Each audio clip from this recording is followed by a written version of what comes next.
Bonjour et bienvenue à cette nouvelle édition de Bulletin sportif, l'avant-dernière de l'année 2025. On approche du temps des fêtes et comme on approche du temps des fêtes, qu'est-ce qu'on veut faire penser à des cadeaux? Et pourquoi pas, tant qu'à penser à des cadeaux, pourquoi pas aller voir nos amis de chez Cycle Saint-Onge, partenaire officiel du podcast Bulletin sportif. Cycle Saint-Onge, situé à Granby depuis des dizaines d'années, les experts pour vous accompagner dans le choix d'un vélo ou de tout équipement ou de tout conseil dont vous pourriez avoir besoin d'ailleurs. Allez les voir, les gens de Cycle Saint-Onge à Granby. Ils vont pouvoir vous aider à faire vos choix et que vous soyez débutant, intermédiaire, niveau Top Gun. Ils sont là, ils sont capables de vous donner un coup de main. Fait que peut-être qu'il y a un cadeau à donner à un cycliste, parce qu'on connaît tous des cyclistes, si vous n'en êtes pas un ou une vous-même. Donc, allez faire un tour, allez regarder ce qu'ils peuvent vous offrir et surtout, parlez avec eux. Ils sont les meilleurs pour vous aider. Ils sont les meilleurs aussi pour nous aider parce que, comme je le disais, nos partenaires et grâce à eux, bien évidemment, on est capable de vous offrir le podcast chaque semaine. Merci à eux et merci à vous d'être là encore une fois cette semaine, fidèles au rendez-vous. Non, il n'y a pas de football. Ceci étant dit, il y a en masse de choses qui continuent de se passer, qui s'est passé tout l'automne. Donc, on est content d'en faire un wrap-up, je vais le dire comme ça, un retour. On va regarder tout ça. Spécial aujourd'hui, on est beaucoup dans le volleyball avec Sabrina Maillé, le volley féminin, Danny Brown pour le volley masculin, universitaire, collégial. On fait le tour de tout ce qui s'est passé jusqu'à maintenant cet automne. On met la table. Pourquoi? Parce que, bien évidemment, au retour des fêtes, tout va se relancer. Les batailles sont là. Basket, on met ça la semaine prochaine. Basket, un beau gros segment avec Jerry Néré, Jason Bryan, Jean-Baptiste qui va se joindre à lui aussi et à moi aussi, évidemment, pour faire le tour. Même chose qu'on fait avec le volley. Là, on va le faire avec le basket avec eux pour vous expliquer tout ce qui s'est passé depuis le début de l'automne. Moi, je profite maintenant quand même pour vous donner quelques nouvelles de ce qui se passe un peu partout sur notre scène sportive, universitaire et collégiale. Je commence en vous parlant de ce qui s'est passé hier soir dans les bureaux de la Maison des sports et des loisirs à Montréal. On avait la remise de nombreuses bourses par la Fondation Aléo qui soutient les étudiants athlètes, les élèves athlètes partout au Québec depuis vraiment longtemps, depuis 1985. Donc, ça fait 40 ans qu'ils sont là. Avant, on les connaissait sous le nom de la Fondation de la Tech d'Excellence. Maintenant, c'est la Fondation Aléo depuis quelques années.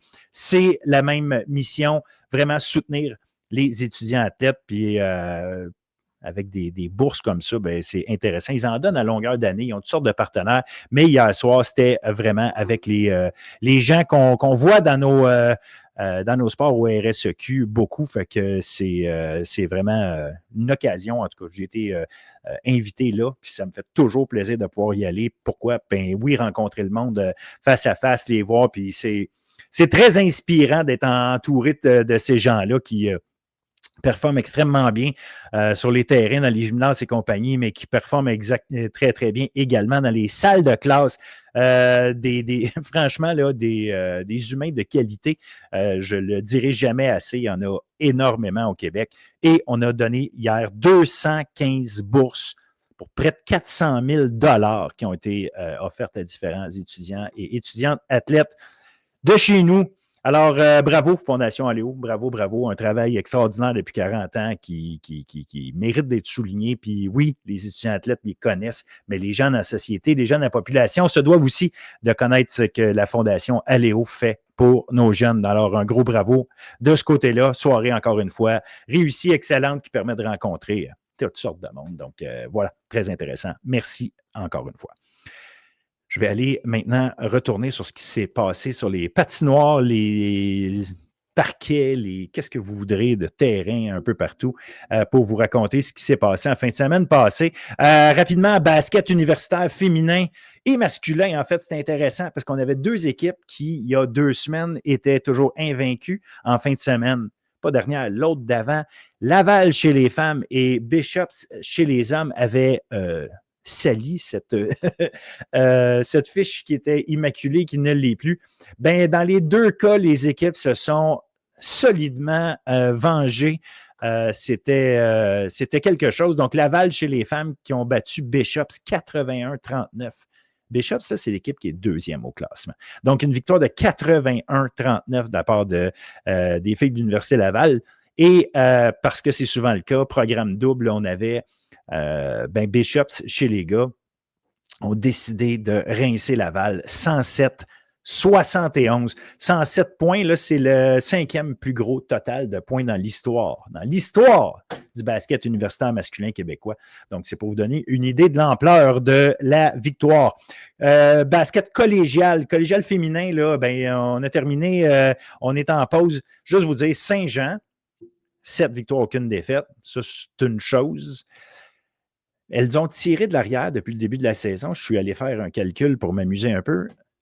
14 minutes sur 280 minutes de jeu.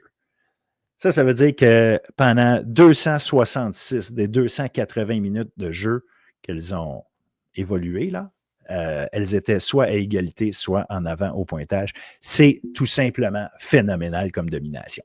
Chez les gars, on avait des matchs fort intéressants. Brébeuf avait perdu la semaine passée contre Montmorency. Se sont repris de belle façon des victoires contre Dawson et Champlain-Saint-Lambert. À noter, Julius Ferguson, 27 points, 14 rebonds contre Champlain-Saint-Lambert. Grosse performance de sa part dans une victoire très serrée de 92-89. On a aussi Sainte-Foy qui a joué un gros match, battu Momo 84-70. Félix Arial, 23 points, 10 rebonds, 5 en 8 du 3 points et 4 assists. Vraiment belle performance. Le basket collégial, là, chez les gars notamment, là, ça va être une bataille de tous les instants. Ça en a été une à l'automne, ça va continuer de l'être à l'hiver. Ça va être très intéressant. Puis le championnat provincial se passe à Montmorency cette année du 5 au 8 mars, ou du 6 au 8 mars, excusez-moi. Donc ça va être vraiment quelque chose qui va être à surveiller. On va être le bulletin sportif tout l'hiver, puis on va suivre ça de très près avec Jerry Néry notamment. Fait que surveillez ça. Je vous le dis, les batailles, les matchs qui vont se jouer, les équipes qui vont s'entrecroiser, battre un puis perdre contre l'autre, ça va être comme ça tout l'hiver. Donc, vraiment le basket collégial D1 là, à suivre. OK. Hockey universitaire, je m'en vais du côté masculin parce qu'on avait quelque chose de spécial. Ben, en fait, ça touche le collégial aussi. À Trois-Rivières, on avait la Coupe de la 55, un nouvel événement où est-ce que 4 équipes de juniors majeurs Maritime Québec qui ont organisé un tournoi, mais dans le cadre de ces activités-là, pendant une semaine de temps, on a des matchs extérieurs à l'hippodrome de Trois-Rivières qui se déroulent. Et vendredi dernier, on avait l'UQTR et McGill qui ont joué un contre l'autre, un match extérieur. Ça donne des superbes images. Allez voir sur les réseaux sociaux, c'est vraiment cool ce qui a été fait. Une victoire de l'UQTR 2-1 en prolongation. Et l'UQTR, par le fait même, maintient sa place de numéro 1 dans l'OUA. Franchement, une belle saison de la part des Patriotes. Et du côté féminin, on est à mi-saison. Les Stingers, 12 victoires, 1 défaite. Les Stingers de Concordia, qui depuis des années sont une équipe extrêmement dominante. Malgré le fait que l'année passée, regardez le championnat canadien, c'est Bishops qui est allé le gagner, mais les Stingers, encore une fois, repris où elles avaient laissé l'an passé. 12 victoires, 1 défaite, comme je vous disais. Jessie Maud Drapeau a 18 points. C'est elle qui mène au classement des pointeuses cette année, suivi de Gabrielle Santerre de Bishops avec 17. Donc, ça va être intéressant parce qu'au-delà du classement en soi, il y a plusieurs matchs des Stingers qui se sont terminés par un seul but d'écart. Alors, à voir. C'est peut-être un petit peu plus serré que le classement comme tel l'indique, mais il faut quand même le dire. Le plus 24 au différentiel en 13 matchs pour les Stingers. Alors, encore une fois, je pense qu'elle se dirige vers un autre titre de saison régulière. Est-ce que c'est fait pour le championnat provincial pour autant? À voir, ça se passe cet hiver. Juste vous dire, peut-être quelque chose qui va être intéressant à suivre là, du côté féminin. Recrue de l'année, je lance ça comme ça. Sandrine Chouinard à Bishops, 13 points en 13 matchs. La défenseur Angélie Jobin de Concordia, qui n'a pas été reconnue pour faire énormément de points nécessairement quand elle était au collégial à Champlain-Lennoxville, mais à Concordia, 11 points en 13 matchs depuis le début de l'année.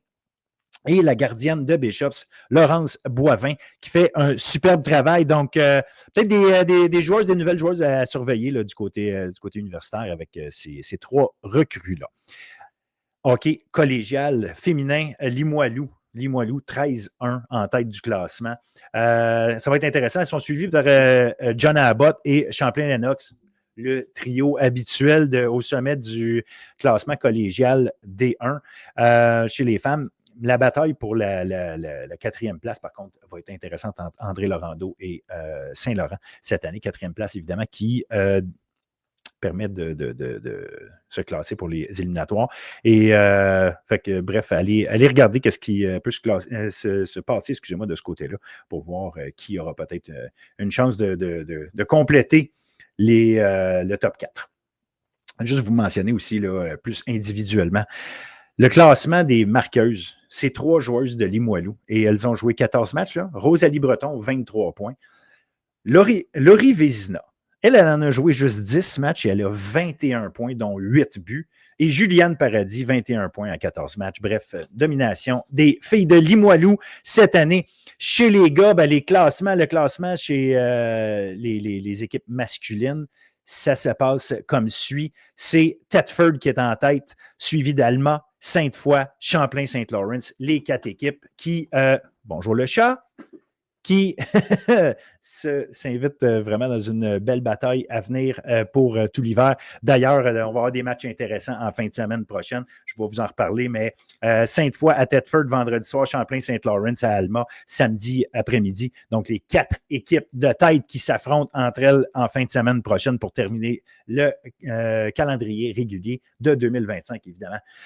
Ça se poursuit en 2026 au retour des fêtes. Alors, voilà, c'est ce que ça donne. Volleyball, je ne vous en parle pas parce que je vous l'ai dit, on va avoir un portrait complet avec Sabrina et Dani pour autant collégial et universitaire.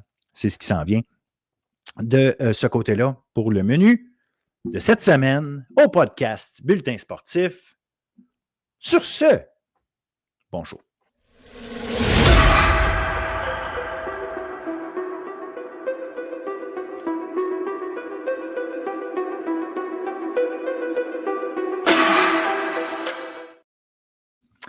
Volleyball, RSEQ, ça fait un bout de temps qu'on s'est parlé, mais on reçoit Danny Brown, on va parler de volley, mais masculin, universitaire, collégial, on fait le tour de ça. Comment ça va, Danny? Ça va, bon. Écoute, on est déjà à moitié de l'année. Ça va très vite. On s'était parlé avant que la saison commence. Comme tu dis, on est rendu à moitié de la saison. On s'était promis qu'on allait se reparler. Chose promise, chose due, on est là. Oui, ça va vite, ça va très vite. Puis, on a du beau volleyball, par exemple.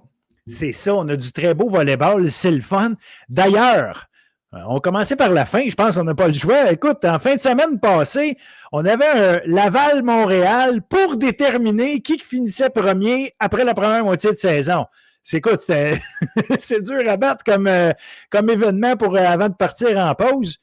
Puis on a eu tout un match de volleyball, ça s'est fini en 5-7 pour la deuxième fois de la saison de ces 2 équipes-là. Fait que je pense que la bataille va être entre Laval et Montréal cette année. On en avait parlé un peu en début de saison quand on s'est parlé. Je n'avais pas vu Montréal, mais je voyais beaucoup de vidéos et de résultats sur la préparation d'avant-match. Puis tu sais, Gazi, c'est un entraîneur d'expérience. Hein? Et ces gars, ils en prennent soin. Puis il nous avait dit on peut surprendre. Puis ils sont là. Ils sont là. Ils sont très là. C'est Sanson, puis c'est Casabon, puis c'est Considère, puis c'est 2 centraux. C'est pas les plus grands, là, mais ils font un job. Puis ils ont de la hargne, les 2 gars, là. C'est l'enfer, là. Ça sont le fun à regarder, là. C'est intéressant. Tu dis, les centraux, c'est pas les plus grands. Les attaquants non plus, là. Tu sais, ça mesure 6 pieds 1, 6 pieds 2, les attaquants. Les 2 centraux de CC4, tu t'impressionneras pas les équipes de l'Ouest quand tu vas arriver là. Remarque qu'eux autres sont rendus habitués après Sherbrooke, là, peut-être à arrêter de se fier de la grandeur des équipes du Québec, mais ça, c'est une autre histoire. Mais il reste que cette équipe-là de Montréal est remplie de gars aussi qu'on n'avait justement pas vu venir nécessairement, qu'on ne connaissait pas tant. Des gars qui viennent des Mavericks d'Ottawa, il y en a pas mal là-dedans. Écoute, Fait que là, tu les vois arriver. Tu as Hugo Considère, tu as mentionné, mais Hugo Considère, c'est un gars qui a joué pour le cégep de l'Outaouais. Fait qu'un autre gars qui vient de cette même région-là. D'ailleurs, je me posais la question, l'Université du Québec en Outaouais devrait peut-être commencer à penser à s'ouvrir la vraie succursale d'une équipe de volleyball universitaire. Disons que les gars sont pas loin, mais bon, je vais fermer la parenthèse tout de suite. Ben, oui, ça serait le fun d'une équipe de plus, oui. Ça oui, mais bon, en même temps, tu sais, je comprends que c'est toujours un petit peu plus compliqué que ce qu'on voudrait. Marc, il y en a qui aiment ça se compliquer la vie, là, mais il reste que tout ça pour dire que le bassin il est là, ça c'est sûr. Maintenant, par contre, Montréal, c'est ça, c'est une équipe qui joue collectivement, sont très athlétiques. Tu sais, tu peux pas être à 6-1, 6-2 puis être comme ça, premier au classement universitaire après la moitié de saison. Si t'as pas ça, ces gars-là sont très athlétiques, puis défensivement, c'est un autre niveau par rapport à l'année passée encore. Oui, puis ton corps arrière, un passeur, Maxime Saint-Denis, qui est vraiment incroyable. C'est sûr que l'an passé, il y a eu des blessures, Maxime, il n'a pas été beaucoup joué. Puis cette semaine à Laval, là, je l'ai vu là, tenter des passes là, audacieuses là, derrière son central, puis mettre la balle au central pareil. Écoute, ça prend une confiance incroyable, une communication entre les gars. Là, ça marche. Ah, puis ça passe, je me rappelle plus, on était à quel set, puis au deuxième, en tout cas, peu importe. Quand il s'en va chercher la réception, il est rendu en 4 complètement et il envoie sa passe par en arrière, il ramène ça en 2, une passe parfaite. Wow, tu sais, là, c'était vraiment puissance, agilité, tout. Écoute, là, ça, c'est du talent, puis tu as parlé des autres moments dans le match, mais j'avais celle-là en tête, là, franchement. Mais vrai que... on peut avoir il joue rapidement, il joue efficacement. C'est une équipe solide en défense, comme je disais tantôt. Puis même au bloc, les deux gars, Grenier, Genier, Tabarouette, ça doit être 6-4, justement, ça passe pas. Il y a des as dans cette gang-là aussi. Là, je regardais, là, bouge pas, je vais retourner voir. Là, au niveau des as, au service Ace, Montréal, Guillaume Sanson, Étienne Grenier, Hugo Considère, c'est des gars qui sont dans le top 5, les as. Les 3 dans le top 5, exactement. Fait que, tu sais, ceci explique cela. À un moment donné, tu as une bonne défense, tu as des bons services, tu as des gars athlétiques qui font le travail, puis un passeur champion, là, à un moment donné, tu es là. Néanmoins, on le voit, c'est ça, mais il reste que Laval, là, est deuxième, mais c'est 2 défaites. C'est les 2 derniers matchs en 5-7. Fait que, tu sais, c'est pas une équipe là, qui est larguée, au contraire, là. Mais tu sais, le petit détail dans les 2 derniers matchs, ça n'a pas été de leur bord. En fait, ils menaient 2-0, ont perdu 3-2 contre Sherbrooke. Là, tu as eu le match contre Montréal. Peut-être la pause va faire du bien, replacer les affaires puis remettre les choses à sa place parce que encore, c'est toute une équipe. Là. La pause, elle ne sera pas trop longue parce que les gars s'en vont dans l'Ouest au jour de l'an. T'as raison. C'est une belle préparation aussi. Écoute, là, je ne veux pas avoir l'air d'un fanatique parce que je travaille avec l'Université Laval. Mais je crois quand même que Laval a la meilleure équipe du circuit cette année. Maintenant, écoute, il y avait 5 recrues sur le terrain à un moment donné. Là. Il faut tout attendre à ce que ces gars-là fassent des erreurs à un moment donné. C'est de l'expérience. Puis, j'enlève aucunement le talent au niveau athlétique. Là. Mais même Morneau, qu'on a vanté beaucoup, a eu quelques difficultés. Puis, quand ça a eu une difficulté, par-dessus difficulté, tu vois qu'à un moment donné, c'est l'expérience. Les gars sont nerveux un peu, puis c'est normal. Perron, la même chose. Bacardi, la même chose. Puis, il ne faut pas oublier que Gendron, c'est rien qu'une 2e année. Là. Fait que l'expérience arrive, puis ça va continuer.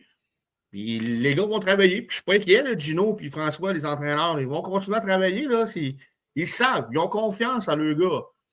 Puis Gino nous l'avait dit en entrevue en début d'année. C'est un processus. Puis tu as vu assez de sport pour comprendre que beaucoup d'entraîneurs d'expérience travaillent beaucoup sur le processus. Et quand le processus fonctionne bien, les résultats arrivent. Non, tu n'as pas le choix de toute façon. À un moment donné, tu arrives à un niveau où tout le monde a du talent. Là. Fait que c'est plus une question de. Tu sais, oui, il y a une question de quantité de talent, mais ce que tu fais avec, c'est ce qui fait les petites différences ici et là. Puis tu arrives au sommet de. Tu sais, c'est les meilleures équipes au Canada là, à un moment donné. Fait que la petite différence, c'est pas grand-chose. Puis tu l'as dit, l'expérience peut aller jouer. La nervosité, quand ça fait 3 balles de suite que tu te fais servir dessus, puis tu n'arrives pas à remonter de la bonne façon, à placer ton équipe en bonne position. ben, là, le stress embarque, tu veux, tu veux bien faire, tu veux bien faire. Puis ça, ben, ça s'achète pas. Il faut que tu le vives, il faut que tu le fasses. Puis c'est la job des coachs aussi de les laisser vivre ces moments-là, puis essayer de trouver des solutions pour s'en sortir. Des fois, ça marche, des fois, ça marche pas.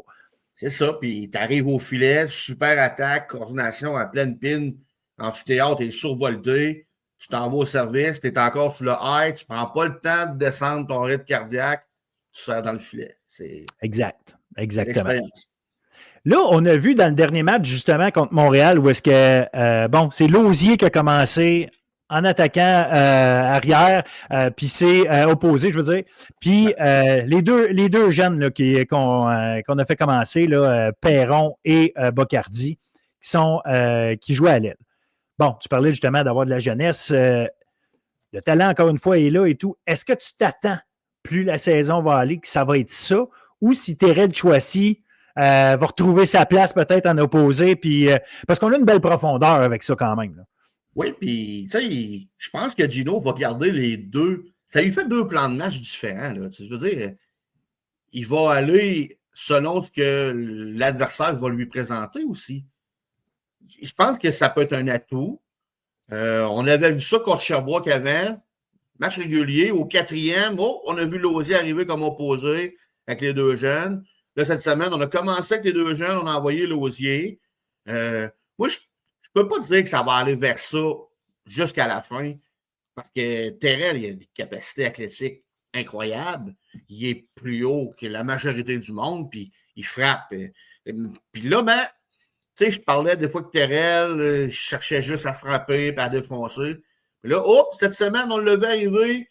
Une petite roulade par-dessus le compte, un petit type là. Peut-être qu'à un moment donné, il en a trop fait, puis ça y a joué un tour. Parce que la défensive s'est ajustée. Mais non, je ne suis pas prêt à dire qu'on va aller jusqu'à la fin avec Lausier en deux. Là. Moi, je pense qu'on va continuer avec Terrell. Puis selon ce que l'adversaire va te donner, Gino va regarder ça comme atout dans son chose. Parce que même mal pris sur le banc, t'as encore Patrick Mainville, t'as encore Anthony Urbain qu'on n'a même pas vu encore. C'est sûr que c'est pas le talent des deux autres jeunes, mais Anthony, en plus, il n'a pas été chanceux. Blessure l'an passé, blessure il y a 2 ans. Il n'a pas eu la chance de se faire valoir comme il aimerait. D'après moi, il a hâte d'être sur le terrain. Est-ce que ça va arriver? J'y souhaite, là, parce que c'est tellement un bon gars, puis il y a tellement des parents sympathiques. Sa mère, elle m'écrit régulièrement. Mais bon, c'est pas nous les entraîneurs.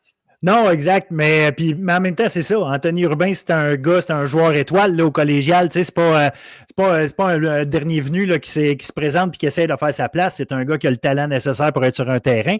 Peut peut-être devenir un Patrick Mainville, justement, là, un gars de profondeur ultra stable. Assurément que c'est le genre de. En tout cas, c'est le profil de joueur capable de l'être. Fait que tu sais pas, puis on le sait à quel point Mainville a donné des fiers services à cette équipe-là. Quand disons qu'il y avait un espace là, dans le 6 partant de Laval, Mainville était là, puis il ne mettait pas son équipe dans le trouble. On manquait peut-être un petit quelque chose de plus, mais il était là. Fait que quand ça va mal, puis que tu es jeune qui se perdent un peu, peut-être un Anthony Urbain, assurément, il peut arriver en plus de Mainville, comme tu dis, qui est encore là quand même. Mainville, il est dans un rôle, cette année, on le voit là, venir en milieu de manche là, par mesure défensive en réception. On sait qu'il est très bon. Fait qu'on sort Lausier, on lui donne un peu de repos, puis à ce moment-là, on fait rentrer Mainville. Tu vois, cette semaine, quand Lausier était avec joueur opposé, on a fait la même chose. En sortant Bocardi, on envoyait Mainville pour solidifier encore la défensive et la réception. On ne sait pas. Comme tu dis, c'est pas nous autres les coachs. Non, mais il y a eu une grosse surprise, par contre, en fin de semaine. Là. Sherbrooke se fait deux fois chez eux. Puis il y a des manches, je ne sais pas si tu as vu les pointages, là. Il y a des manches à 25-12 puis 25-14. Absolument. Je m'en allais là, justement. Qu'est-ce qui s'est passé ou qu'est-ce qui se passe? Parce que première chose que j'ai faite quand j'ai vu ces pointages-là, j'ai fait y a-tu des blessés? Y a-tu des gars pas là? Essentiellement, notre équipe était là. Visiblement, il s'est passé de quoi? Faut donner probablement une partie du crédit assurément à UNB, là, parce qu'ils ne gagnent pas 25-14 par erreur. On les a vus cette année, ils sont venus chez nous, à Laval, puis c'est sensiblement la même équipe que l'an passé. Ben, c'est ça. C'est des équipes très acharnées défensives. Puis un de tes meilleurs attaquants est Lucas Mafia. qui était un passeur il y a 3 ans. Là, l'an passé, on avait vu un petit peu à 2 passeurs. Ouais. Par contre, là, je suis obligé de te dire que cette année, c'est vraiment McMorran qui est vraiment le passeur parce que Mafia joue comme attaquant-réceptionneur. Oui. Par contre, le père, l'entraîneur, il nous a même arrivé à un moment donné avec une combinaison où il a fait rentrer un autre passeur à la place de son choix opposé. Et là, il y avait 3 passeurs sur le terrain. Là. Fait que il n'y avait pas trop de problème si la réception était mauvaise, il y avait quelqu'un qui était capable de ramasser ça quelque part. C'est pour ça que je te dis là, qu'on voit beaucoup plus Mafia comme attaquant. Là, je bouge en même temps parce que si je ne branche pas mon ordi, on va se perdre. Mais c'est ça, effectivement, c'est des choses qui sont surprenantes. Puis Sherbrooke avait exactement le même alignement qu'on avait vu ici à Laval. Ouais. Donc, UNB a travaillé fort. Là. UNB a travaillé fort. En même temps, tu regardes Sherbrooke, tu sais, on parlait de mouvement personnel chez les différentes équipes. On en a parlé évidemment avant le début de la saison, mais là, on a un vrai échantillon pour analyser tout ça. Bien, la gang de Sherbrooke, là, c'était l'équipe qu'on savait que le noyau, évidemment, était modifié du fait que les vétérans, la gang le Golden Age, si on veut, de Sherbrooke était terminé. Mais là, on voit les nouveaux gars arriver et veut pas, on n'a pas le même travail. Tu le vois, la réception, c'est pas exactement la même chose. C'était des gars vétérans qui étaient là, la réception, c'est pas exactement la même chose. Et la différence devient évidente parce que le jeu au centre est plus le même du tout. Veux pas. Tu deviens une petite affaire plus prévisible. Fait que tes attaquants sont moins efficaces. Pas qu'ils sont mauvais du tout. Au contraire, le Del Vecchio puis Mercier-Noël, ça reste encore des attaquants de haut niveau dans ce ligue-là. Mais, veux pas, tu es un peu plus prévisible. Ben, tu as deux comptes contre toi. La défense a le temps de se placer. Et tout ça s'enchaîne. Fait que tu n'as pas le même travail au complet. Puis je faisais le calcul, là. Tu as un demi-bloc par manche de moins. Parmi tes 2 centraux principaux, tu as un demi-bloc par manche de moins. Tu as un demi-kill par 7 de moins pour tes 3 attaquants principaux. Bien, ça, en partant, tu as 1 point de moins par 7. Puis après ça, qu'est-ce que je disais? Pour tes 3 attaquants, excuse-moi, c'est 1 kill de moins par 7. Puis tu as un. Fait que. Puis les centres, en fait, c'est un demi-kill de moins. Fait que à eux, tout ça, là, ça donne 2 points de moins par 7 en moyenne que tu fais. Ben, à un moment donné, ça te rattrape. Puis ça part d'une réception, ça part d'une constance en défense et tout. C'est à refaire là, pour Sherbrooke. Sherbrooke va, cependant, comment va Del Vecchio et Mercier-Noël. Ben, c'est ça. On l'a vu ici, chez nous, là, il y a 2 semaines. Del Vecchio avait un compas à travers le compte. Là, il mettait le ballon où il voulait. Puis Mercier-Noël récupérait tous les ballons en défensive. Il était partout sur le terrain. Fait que je te dirais que si ces deux-là vont bien, bien Sherbrooke va bien. Est-ce que c'est ce qui s'est passé contre UNB? Je ne sais pas. Je n'ai pas regardé les 2 matchs. Puis je peux t'avouer que je vais les regarder parce que je suis curieux de savoir ce qui s'est passé. Mais oui, c'est sûr qu'au centre, là, Thierry est bon, mais c'est pas Elliott Collard, c'est pas Julien Vanier non plus.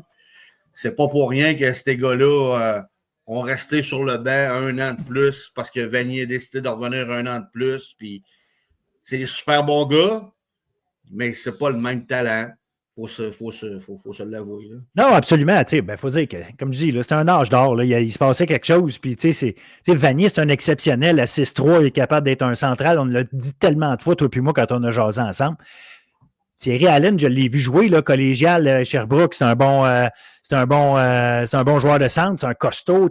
Mais est-ce qu'il est aussi haut? Est-ce qu'il est aussi agile que tous les autres autour qui étaient là avant lui? Il y a un élément là. Moi, je pense que c'est un bon joueur, là, c'est pas la question. Non. Il ne t'offre pas ce que ces gars-là te donnaient à ce moment-là. Fait que, c'est l'idée. En tout cas, c'est parce qu'on n'a pas le choix de comparer le avant-après, ça nous saute aux yeux. Mais je pense que c'est une équipe qui est peut-être capable de faire des bonnes choses. Olivier Ducharme, c'est un bon passeur. Oui, plus petit qu'évidemment Portelance, mais Portelance, encore une fois, lui était peut-être le king parmi toute la gang. Ducharme, c'est un bon joueur, mais c'est ça. Mais Duchamp, c'est un bon joueur, mais là, je pense que tu as créé tout ça. Il faut leur donner une couple d'années, peut-être rajouter justement ce joueur de centre-là, ici et là. Peut-être un gars de 6 pieds 6, 7 à un moment donné que ça va prendre pour aller faire la différence. parce qu'on va avoir besoin de ça. Ça manque là, en ce moment. On est clairement une équipe qui manque des quelques bons centraux au niveau collégial. Là. Il y en a, mettons, un ou deux à Laval. Il y en a encore un à l'Outaouais. Il y en a à Sherbrooke. On va en parler tantôt. Là. C'est sûr que l'entraîneur de Sherbrooke va graffiner, là, c'est certain. Là, même affaire partout. Gazi, dans les dernières années, il est allé piger beaucoup des Mavericks. On en a parlé tantôt. Oui. Mais écoute, il ne faut pas. Puis l'entraîneur de Sherbrooke, c'est un entraîneur d'expérience. Oui. Il ne s'est pas caché. Il sait qu'il n'y a pas la même équipe qu'il y a eu pendant les 3-4 dernières années. Mais il va les travailler, c'est sûr. Là. Oh. Est-ce que je l'ai perdu 2 secondes? Ben oui. Ta caméra est comme... T'es de retour. Voilà. La technologie, des fois. Des fois. Ouais, Good, c'est ça. Non, c'est ça. Fait que, bref, ce qui fait qu'on se retrouve avec UNB en ce moment qui est 3e, qui a passé en avant de Sherbrooke avec ces 2 victoires-là. Puis Dalhousie qui ferme la marche. Fait que, je pense que ça ressemble à ce qu'on avait entrevu. Mais n'empêche, je pense que comme tu l'as dit, Laval doit être encore perçu comme l'équipe capable d'être la numéro 1. Mais Montréal a prouvé que si tu veux être le numéro 1, il va falloir que tu sois très, très, très, très constant avec ton talent. Parce que Montréal est l'équipe la plus constante, la plus solide, qui est capable d'être. Et ça devient dérangeant. On l'a vu avec Sherbrooke pendant des années. Je ne compare pas Montréal au Sherbrooke des dernières années, mais une des forces qu'avait Sherbrooke, c'était d'être capable d'être fatigant parce que tu n'arrivais jamais. Tu avais l'impression que ton ballon ne tombait jamais à terre, puis qu'eux autres trouvaient tout le temps des solutions. Mais contre Montréal, c'est un peu ça en ce moment. Là. Ils font ça. Tout à fait. Puis Saint-Denis, Maxime, un passeur, est surprenant. Son frère, le libéraux, est très, très, très bon aussi. Exact. Et, on a parlé tantôt de Casabon, on considère, mais quand Sanson vient servir, c'est des boulets de canon aussi. Là. Puis c'est une jeune équipe. Fait que les gars, à part les 2 Saint-Denis, je pense que c'est les 2 seuls vétérans que c'est leur dernière année. Les autres, c'est tous des joueurs. Coulet, c'est sa 3e ou 4e. Oui, Coulet, c'est vrai. Coulet, il est là, mais lui, c'est pas sa dernière année.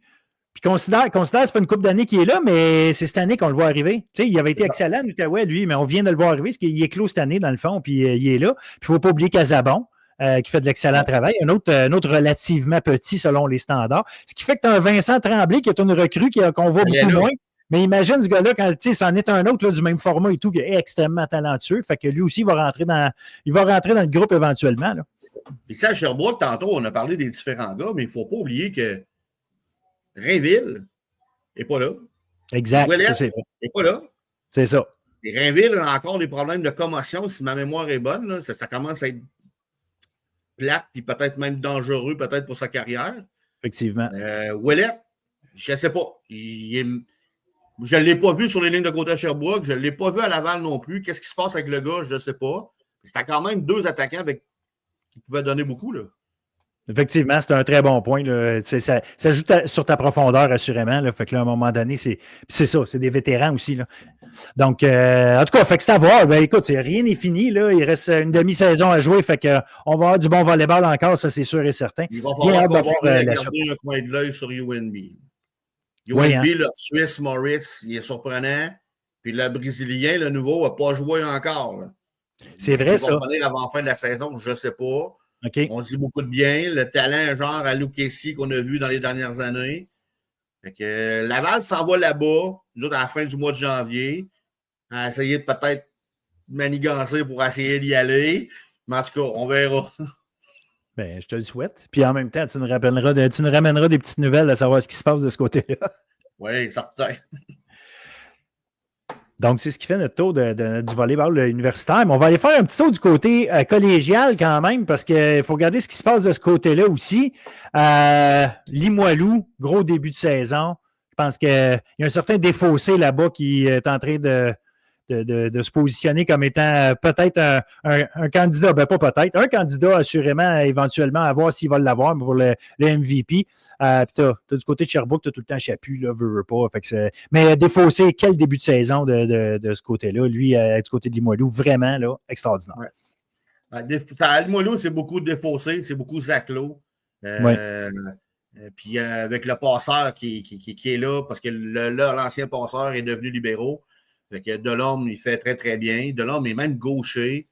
Je l'ai vu frapper une balle à Limoilou, là, quelques semaines, sur une deuxième. J'avais l'impression de voir Ludovic Martin. Il est rentré dedans solide. Non, c'est sûr que défaussé. Charbonneau, qui a manqué quelques matchs en début de saison, il est allé en volleyball de plage en compétition. Là, je crois qu'il est revenu. Mais c'est Charbonneau, ça reste Charbonneau aussi. Là, tu te ramasses avec Zach Lowe, Charbonneau, puis défaussé. T'es passeur, t'as le choix, tu mets le ballon où tu veux. T'es un petit peu dans le trouble pour le contre. Je ne veux pas être à la place du contraire l'autre bord parce que tu ne sais pas où le ballon va aller. Là, tu sais. Même si tu es 6 pieds 8 comme un Elliott Chamberlain à Sherbrooke, notamment, ça peut être difficile. C'en est un, ça, Chamberlain, qu'on a parlé. Je ne sais pas quand est-ce qu'il finit, mais. Ben lui, c'est sa deuxième année, là. Ouais. Il y en a un en Outaouais qui finit. La Lumière, je pense qu'il finit cette année. Sutcliffe, il finit pas, lui? Sutcliffe en Outaouais qui termine aussi.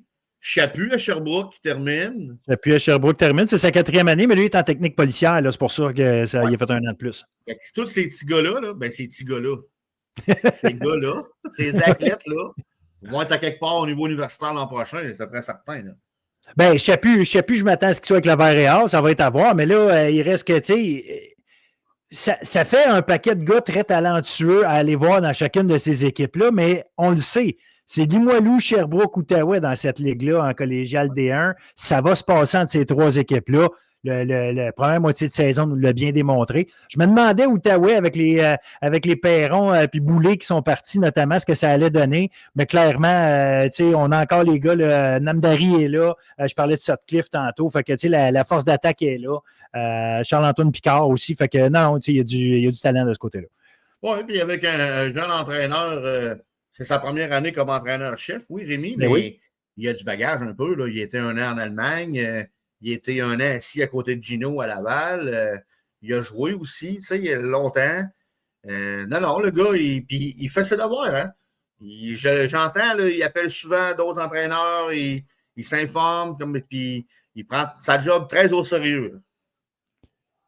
Puis c'est intéressant, ça, parce que tu as quand même eu une belle passe là, avec Daniel Kouzmar-Grimal qui était là, qui est parti non de gaieté de cœur. Il y a des raisons familiales à un moment donné qui l'ont amené à partir. D'ailleurs, il est rendu avec le staff des Carabins. Là, comme, non, il était assis sur le banc en fin de semaine passée. Je ne me rappelle pas de son titre. Là, je pense qu'il est assistant à la performance ou des choses comme ça. Ouais, mais au bref, niveau des statistiques, des choses comme ça. Là. Il est sûrement pas étranger au bon résultat de Montréal cette année. Assurément qu'il sait de quoi il parle. C'est un gars qui a travaillé avec le programme national et tout. Fait que tu parles d'un bon bagage, c'en est un.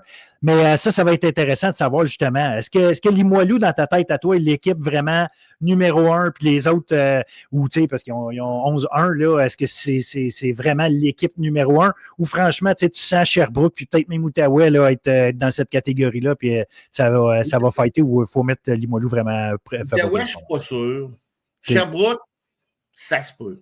Mais de ce que j'ai vu de Limoilou, sont comme dans une catégorie à part. C'est ça. Roch Picard, l'entraîneur, il nous l'a dit, c'est l'équipe pas mal la plus physique qu'il y a depuis longtemps, depuis peut-être même la COVID. On est loin des années de Ludovic, Étienne Tremblay, puis Étienne Belzile au centre, là. Mais il y a une belle équipe. Mackenzie au centre, c'est grand aussi, ça c'est physique. Puis le jeune libéraux. Meilleur bloqueur de la Ligue d'ailleurs. Poirier, comme libéraux, il est surprenant. Là, je veux dire, c'est pas ses capacités de libéraux offensifs qui me dérangeaient, c'était de voir qu'est-ce qu'il était pour faire en réception puis en défensive. Parce qu'on s'entend que comme passeur, c'est pas ce que tu travailles le plus, là, de la réception de service, tu sais. Non, c'est ça. Il fait le travail, il est bon, il est là, puis il était connu des alentours de l'équipe, puis ça a l'air de fonctionner.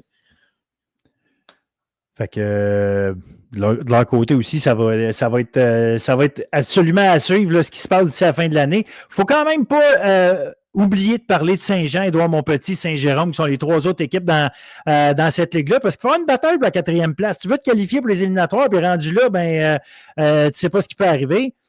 Saint-Jean, en ce moment, est à 4-8, les 2 autres équipes à 2-10. Je ne sais pas comment tu vois ça. Je pense que Saint-Jean...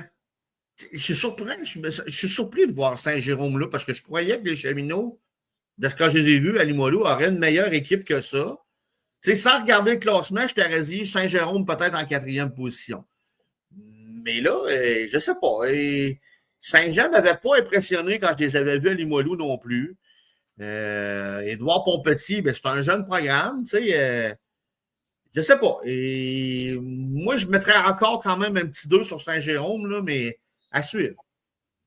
Ben, c'est Alexandre Arsenault, hein, Saint-Jérôme, l'attaquant là, vraiment principal. Fait que là, lui c'est à voir jusqu'à quel point il est capable d'amener son équipe au bout du compte. Là, c'est ça pareil. Mais la bataille va être intéressante parce que ces équipes-là, quand elles jouent, ça reste des bons matchs. Ça reste des bons matchs intéressants à suivre. Là. Des fois, on a cette tendance malheureuse à vouloir juste voir les matchs entre les équipes de tête, mais on a vu plusieurs bons matchs là, entre ces trois équipes-là, puis ça va être intéressant jusqu'à la fin parce que la bataille est évidente. Là. Finir 1, 2, 3, ça change. Ben, peut-être à part tu finis 1, tu as l'avantage de jouer contre l'équipe 4 en demi-finale, évidemment, mais tu es classé. Là. Tu vas y aller. De toute façon, il faut que tu battes au moins une bonne équipe pour sortir de là avec une bannière. Mais l'équipe qui sera en 4, ben là, tu as une vraie chance là, d'aller poursuivre ta saison. Ça, cette bataille-là est enclenchée, puis elle est là depuis un bout de temps, puis elle va continuer dès le retour des fêtes. C'est sûr. Puis, tu sais, tu parlais des fêtes, justement, j'ai parlé avec Roch Picard à Limoilou, puis avec mon projet Volleyball en bref, on va s'installer là pendant la Coupe de l'Est cette année, la première fin de semaine, où les meilleures équipes là, en Division 1, puis même les filles aussi vont être là. Toujours un beau tournoi. On va aller faire un petit tour là-bas, on va aller regarder ça, puis c'est là qu'on va voir nos futures vedettes universitaires. Exact, c'est ça qui est le fun, ça nous permet de voir, de voir ceux qui s'en viennent, puis après ça, essayer de deviner où est-ce qu'ils vont aller, où est-ce qu'ils sont les trous dans les autres équipes. Ouais, ça, je te dirais que ça a commencé à jaser déjà pas mal. Là. C'est sûr, c'est sûr. Tu as sûrement entendu des choses, j'ai sûrement entendu des choses, mais je ne veux pas m'avancer, je vais attendre que les choses s'annoncent, même du côté des filles, je me suis promené, j'ai vu des choses, j'ai entendu des choses, mais question de ne pas brûler personne puis faire mal à personne, je vais attendre de voir si ça va être annoncé officiellement. Mais il y a des belles choses qui s'en viennent dans nos équipes universitaires. Ah, regarde, c'est ça qui est le fun. C'est le haut de la pyramide. Hein? Fait qu'à un moment donné, les meilleurs des meilleurs, où est-ce qu'ils s'en vont? Puis ceux qui ont la chance de continuer, là, quelle place ils vont réussir à se faire. Fait que ça, évidemment, c'est ce qui rend justement aller voir, plus on descend dans les catégories, aller voir ces jeunes-là pousser, puis voir c'est le fun de voir des entraîneurs qui ont d'autres nationalités. Parce qu'au niveau universitaire, on a droit à 2 joueurs internationaux. Ce n'est pas toutes les universités qui l'utilisent. Mais des fois, on a aussi des belles surprises. À Laval, on a un Français. Gazi puis Petit à Sherbrooke aussi, ils ont des gens de l'extérieur. Fait que c'est toujours le fun de voir des gars et des filles comme ça qui arrivent. On apprend à les connaître un peu plus. Fait qu'on, on va suivre ça avec grand intérêt au retour des fêtes. On se reparle parce que là, à partir des fêtes, bien évidemment, on a écarté le football disons de nos occupations. Fait qu'on peut mettre de la place en masse sur le volleyball, le basket et compagnie. Fait que on va se parler plus souvent, Danny. On va suivre ce qui se passe plus régulièrement, analyser les matchs, regarder qui est en forme d'une fois à l'autre, là, puis voir comment ça va se dérouler jusqu'à la fin. Puis là, ben, à Québec, là, je ne peux pas en parler. On a des belles choses qui s'en viennent prochainement. Gilles, on devrait avoir, on le sait, la VNL revient à Québec cette année, c'est un contrat de 3 ans. Oui. Début juin, les filles cette année, Canada sera là. J'espère que Kira Van Ryk va être en santé. Mais on devrait avoir aussi des bonnes nouvelles prochainement pour la manche de la Coupe du Monde là, qui sera en 2027. Écoute, s'il fallait que ça marche en 2027, on aurait les gars au début juin, puis on aurait ce tournoi-là à août-septembre. Puis après ça, c'est les Olympiques. Fait que c'est certain que les gars qui vont se présenter ici, ils vont arriver avec leurs équipes prêtes pour les Olympiques. Là. Ah, assurément, assurément. Tu es en préparation olympique là, quand tu es l'année d'avant. Donc, non, écoute, on est rendu que. On le sait que le Rouge et Or, longtemps, est encore une référence en volleyball au Québec. Là, mais là, c'est rendu que la ville de Québec va être la plaque tournante du volleyball en Amérique du Nord. Ça dépasse le Rouge et Or. Ah, clairement, clairement. Demande à Gilles et à Émile, ils vont te donner leur chiffre préféré depuis un an, c'est 12 032. C'est l'assistance qu'on a eu pour le match du samedi soir, qui n'a pas débattu, même pas à Pékin, puis même pas à Rio de Janeiro. Là. Bon, ça en dit beaucoup sur ce qu'on est capable de faire quand les gens à Québec quand décident de se mettre ensemble pour aller profiter d'un événement. Là. Vous êtes dur à battre, je vais le dire comme ça, sérieusement. J'aimerais ça qu'à Montréal, on soit capable de le faire de même des fois. Et encore une fois, nos grands réseaux ne voient pas ça. Ah, tant pis pour eux. Si c'était pas de toi, puis de moi, puis des gens comme nous autres, on ne parlerait pas de fois le sport universitaire. Continuons de faire notre job. D'abord, ça veut dire qu'on est utile. J'ai compris. Salut, Danny. À très bientôt. Bonne joyeuse fête. Ben, merci beaucoup, toi aussi. Tu passeras le mot à Gilles si jamais tu y parles. Je vais m'arranger pour qu'il soit dans le segment la prochaine fois ou une des prochaines fois, sûrement. Good. Salut. Salut, bye.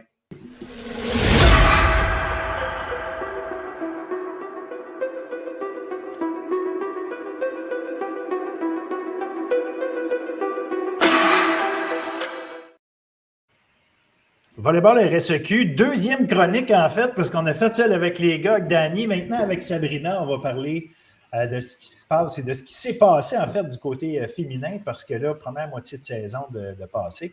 Bonjour Sabrina, comment ça va? Bonjour, ça va bien toi? Très bien, merci, très bien, merci. Écoute, on a eu en masse de volleyball. Je pense que tu en as vécu en masse toi-même comme coach d'un côté, mais ouais. On va regarder tout ce qui s'est passé. Je pense que il y a en masse d'histoires à raconter. Ce qui est le fun au volley féminin, c'est qu'évidemment, il y a beaucoup d'équipes, autant universitaires, collégiales. Fait qu'on on a des matchs en masse, puis il y a de l'action en masse.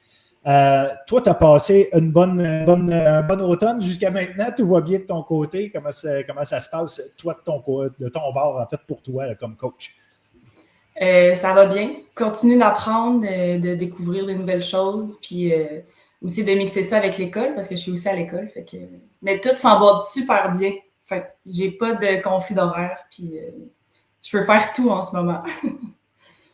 Ben, tu me fais embarquer sur une affaire. Tu es passé d'étudiante athlète à étudiante entraîneur. Y a-tu un switch au-delà du fait que tu joues, d'un côté tu joues, de l'autre côté tu prépares, mais je veux dire, en termes d'organisation de temps, en termes de préparation, bref, tout ce que ça peut impliquer comme gymnastique d'horaire, c'est-tu plus compliqué, égal, moins compliqué? Comment ça marche? Ben, je te dirais que c'est beaucoup moins compliqué, surtout que j'ai un rôle d'assistante entraîneur. Donc, je suis plus là pour soutenir les entraîneurs, les challenger les filles. Oui, d'un côté, il faut, j'apprends des choses puis tout, puis je peux prendre le lead sur certaines choses, mais après ça, moi, pendant le match, je peux juste observer puis dire des commentaires. Là. J'ai pas à performer comme je le faisais avant. Fait que c'est une charge mentale de moins, différente, je dirais.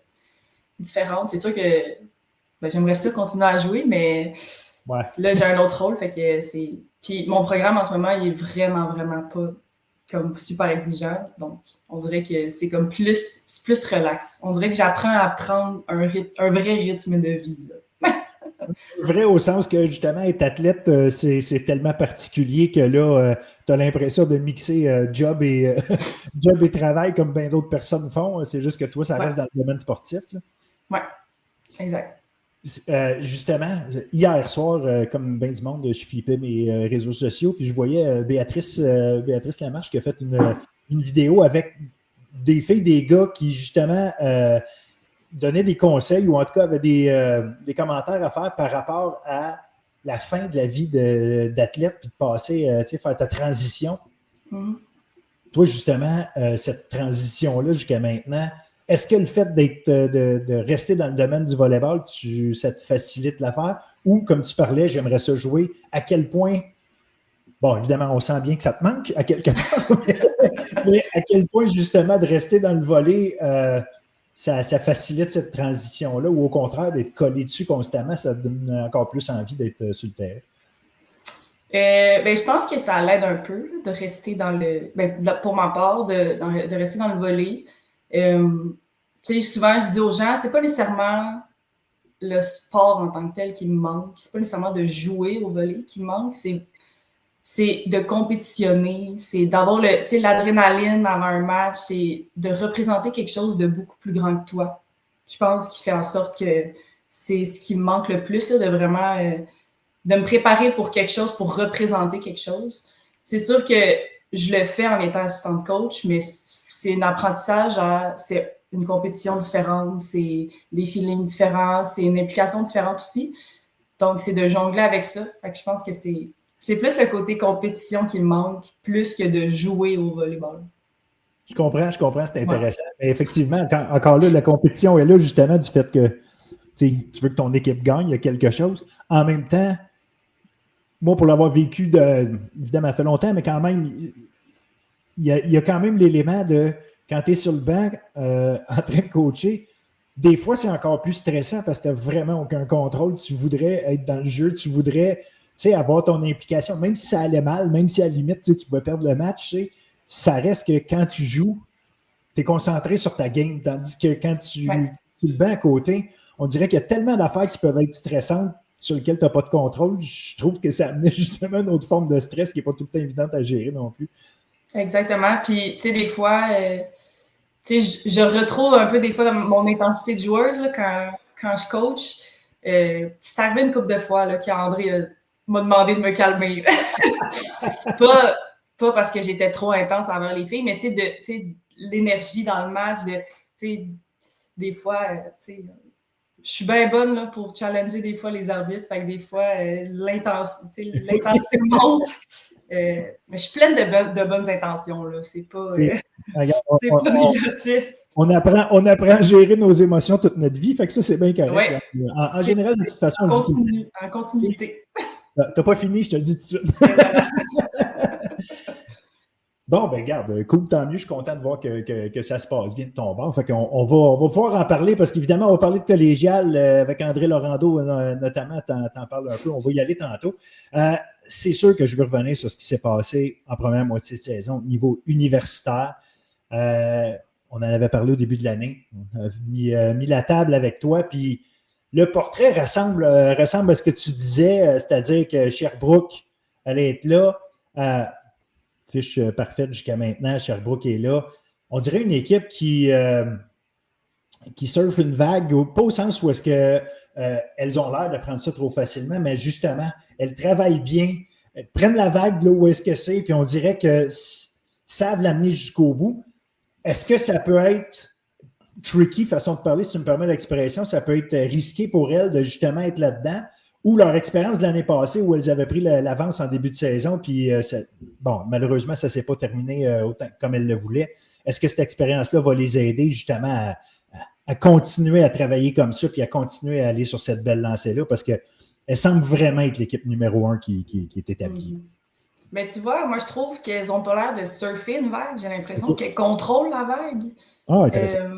Avec 3 sets de perdus en 10 matchs. C'est incroyable. En pensant qu'elles en ont perdu 2 sur 3 dans le même match. Oui. Puis, elles laissent aucune chance à leur adversaire. Puis, le match qu'elles ont gagné en 5 contre Montréal, tu sais, souvent, on va être comme on va se reprendre au prochain match. Ben, Sherbrooke, elles se sont repris au 5e set. Elles ont donné aucune chance à Montréal. Elles ont gagné, je pense, 15-5. Donc, c'est une équipe qui s'ajuste vraiment rapidement, qui, comme tout le monde, va avoir des petits passages à vide, mais clairement, leurs passages à vide sont très courts. Puis beaucoup de monde peut contribuer à leur performance. Fait que ça fait en sorte qu'il y a une grande profondeur. Elles l'ont montré. Là, même les joueuses qui jouent moins souvent performent très bien et gagnent quand même 3-0. Donc, je trouve que elles semblent en contrôle. Là. Oui, vraiment. Puis, tu sais, juste même statistiquement, je regardais les 2 premières. Quand on va chercher les statistiques sur le site, premières affaires qu'on nous montre, c'est le pourcentage d'attaques marquantes, le hitting percentage. Elles sont les meilleures en haut de 300. C'est extraordinaire. Puis, leurs opposantes, elles sont à 0,79.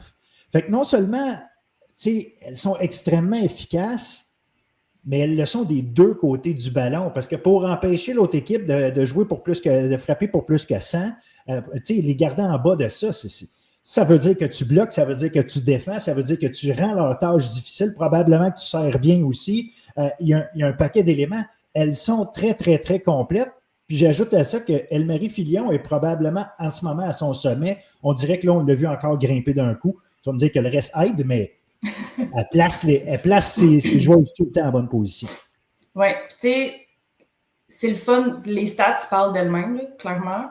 Mais il y a un truc qui manque dans ces stats-là, c'est le nombre de points que les autres équipes n'ont pas pu faire parce que Sherbrooke les ont mis en difficulté. Tu sais, ils ont 30% d'efficacité à l'attaque, ce qui est vraiment très élevé pour une équipe.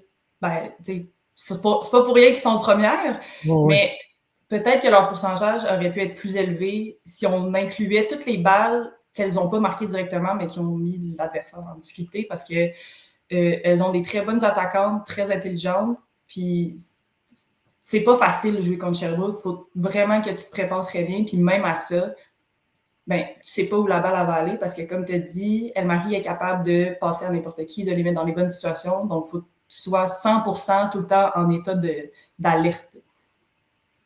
Puis on va leur souhaiter de rester en santé parce que c'est toujours la question. Mais elles jouent du très, très, très beau volleyball. Puis elles font malheureusement, font mal paraître leurs adversaires à chaque fois que je rappelle. Moi, toutes les fois que j'ai regardé un match de Sherbrooke, je me disais, écoute, l'autre équipe, là, mais c'est elles sont tellement fortes, elles font mal paraître leurs adversaires.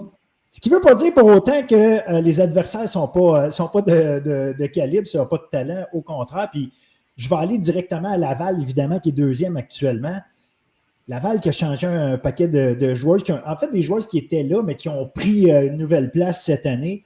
Puis je vais le dire à l'aile, les deux, le Bourgeois-Daigle, Charrette, là, wow, que de puissance. Puis Bourgeois-Daigle en plus au service qui est extraordinaire, mais que de puissance, c'est vraiment. Avant, on avait une équipe, il y a beaucoup de rotation à l'aile à Laval, où est-ce que tu avais beaucoup de joueurs. Là, on a deux joueuses qui ont pris la place, qui sont installées là. Évidemment, tu as Justine Raymond qui est à l'opposé, qui est là depuis toujours, puis qui il fait une job qu'on fait quasiment d'oublier tellement on prend pour acquis qu'elle va faire son travail. Mais les deux autres, Bourgeois-Daigle, Charrette, c'est impressionnant. On a développé énormément de puissance de ce côté-là. Vraiment, puis ça fait en sorte que ça facilite probablement le travail de Justine parce que dans les dernières années, oui, elles avaient des bonnes attaquantes, mais qui performaient autant et qui avaient autant de points par match, là, pas juste un match, mais vraiment à tous les matchs.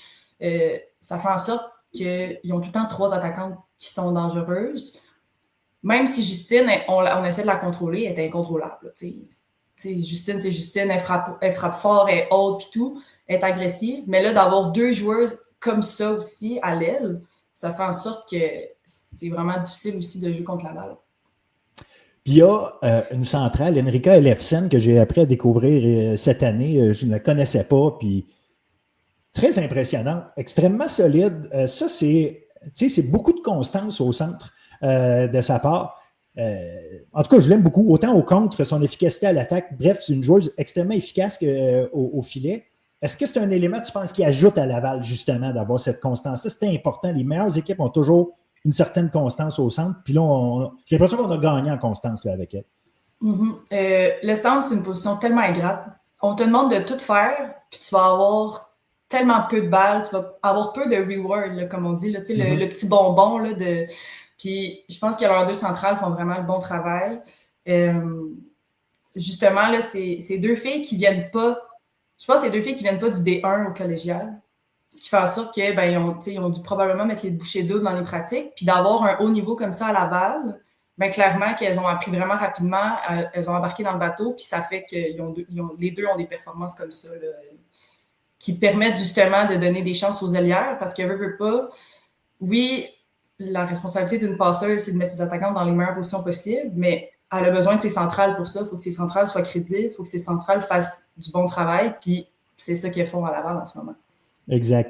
Parce qu'évidemment, je parlais de l'Efsen, mais il y a Léonie Goupil là-dedans. Fait que ça va être intéressant de suivre, parce que Laval va continuer à faire une équipe, justement, qui, je pense, gagne en constance, qui va peut-être assurément... les équipes constantes, c'est tout le temps fatigant à affronter. Puis Laval... C'est dans son ADN d'être fatigante à affronter. Elles ont toujours été comme ça. Là, si en plus, on rajoute puissance puis on rajoute d'autres éléments là, où est-ce qu'on devient encore plus efficace, bien, ça les rend plus dangereuses. La 3e équipe actuellement au classement, c'est l'UQAM. Tu l'avais dit, l'UQAM allait être solide. Tu l'avais annoncé. Moi, j'avais des points d'interrogation à un paquet d'endroits. Tu l'avais vu venir. C'est pour ça que c'est toi l'experte. J'aime bien certaines choses. Gosselin en 2, je pense qu'on t'a parlé de sa puissance. Là, je pense qu'on est capable de l'exploiter beaucoup en l'utilisant en 2. Est-ce que c'est le plus gros élément différenciateur, tu dirais, pour l'UQAM, de pouvoir utiliser Juliette Gosselin comme ça en 2, puis peut-être justement gagner, être plus solide en attaque finalement là, avec elle à cette position? Bien, je pense que ça donne vraiment beaucoup d'options à l'UQAM, là, on a une attaquante qui performe bien, on a une joueuse de 2 qui performe bien, ce qui fait en sorte que tu peux ouvrir ton filet un petit peu plus. Les centrales ont bien fait aussi, là, ont été efficaces dans leur rôle, mais vraiment là, d'avoir une aide pour Jade en Juliette. Puis Juliette, c'est pas une personne silencieuse, c'est une personne vraiment, là, tu sais, quand elle fait un point, là, tu le vois là, dans la web diffusion de loin. Elle a le feu en dedans d'elle, elle est vraiment intense, ce qui fait en sorte que quand elle fait un gros point comme ça, parce que c'est pas des petits points qu'elle fait. Là. Elle frappe fort, elle frappe bas, elle pète des balles, là, comme on dit. Oui. Ce qui fait en sorte que ça donne tellement d'énergie à une équipe quand il se passe ça. Puis là, ça arrive plusieurs fois par match. Fait que ça fait en sorte qu'elles peuvent reprendre le momentum tellement facilement ou le garder pendant plus longtemps. Tu parlais de Jade, bien évidemment, Jade Généreux qui a vraiment une saison fantastique. Là. On connaît son talent, on le sait qu'elle est là, mais son expérience, elle gagne en expérience, fait qu'on le voit encore plus. Il y a probablement encore plus d'efficacité, probablement justement moins de balles qui sont frappées dans des comptes qui font juste revenir.